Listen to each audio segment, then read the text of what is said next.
Vegetable chop খেতে তোমরা কে কে ভালোবাসো, তো তারা কিন্তু এই ভিডিওটা পুরোটাই দেখতে থাকো। তো দেখো, খুবই ইজি পদ্ধতিতে আমি ভেজিটেবিল চপটা বানিয়ে নিয়েছিলাম। এখানে গ্রেড করে নিয়েছিলাম হচ্ছে গাজর আর হচ্ছে বিট, তার সঙ্গে দিয়েছিলাম একটু কুচি করে রাখা মানে ক্যাপসিকাম, আর দিয়েছিলাম পেঁয়াজ। এই তো এখানে তোমাদেরকে একটা করে আমি হাতে তুলে দেখাচ্ছি। আর হ্যাঁ, আমি একটু স্প্রিং অনিয়ন্সও দিয়েছিলাম, তার সঙ্গে সেদ্ধ কয়েকটা মানে চিকেন।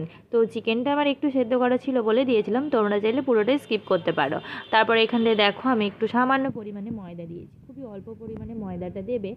আর একটু দেখো এখানটা আমি ভালো করে মাখিয়ে নিয়েছি ক্রিস্পি করার জন্য। তোমরা চাইলে কর্নফ্লাওয়ার কিংবা চালের আটার গুঁড়ো দিয়ে দিতে পারো।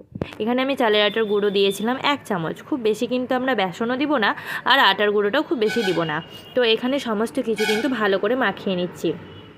আর সঙ্গে কিন্তু পরিমাণ মতো লবণ, হলুদ, একটু সামান্য তেল, ধনে জিরের গুঁড়ো, তারপরে চাট মশলার একটু সামান্য গুঁড়ো, এগুলো সব কিছুই কিন্তু আমি একবারেই দিয়ে দিয়েছিলাম।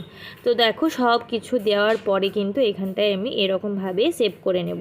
তোমরা চাইলে এটা লম্বা লম্বা কিংবা গোল গোলভাবেও শেপ করে নিতে পারো, কিন্তু এরকমভাবে শেপটা যদি করা যায় তাহলে কিন্তু ভেতর থেকে পারফেক্টভাবে কুক হয় বিষয়টা আর কি। তারপরে দেখো এখানে কিন্তু আমি ডুবো তেলে ছাঁকবো না, এখানে হালকা তেল দিয়ে আমি মানে দুবার ছেঁকে নেব।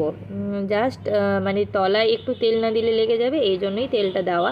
খুব হেলদি প্রসেসে আমি এটা করছি, তোমরা চাইলে আমার প্রসেসটা ফলো করতে পারো। আর এখানটায় দেখো কয়েকটা আমি মানে লঙ্কা ছাড়াই ভেজে নিয়েছিলাম আমার ছেলের জন্য, আর এখানটায় কয়েকটা আমি লঙ্কা দিয়ে দিলাম আমাদের জন্য, কুচি করা কাঁচা লঙ্কা। তো দেখো সেম পদ্ধতিতেই কিন্তু আমি ছেঁকে নিচ্ছি। ছেঁকে তুলে রাখবো, আরও একবার কিন্তু খাবার সময় গরম করে নেব, তাহলে কিন্তু আমাদের দুবার ছাঁকা হয়ে যাবে। দেখো খাবার সময় কিন্তু আর একবার আমি ছেঁকে নিয়েছিলাম। তো রেডি হয়ে গেল এরকমভাবে আমার ভেজিটেবিল চপ। কেমন লাগলো আজকে রেসিপিটা অবশ্যই জানিয়ে, ভালো লেগে থাকলে প্লিজ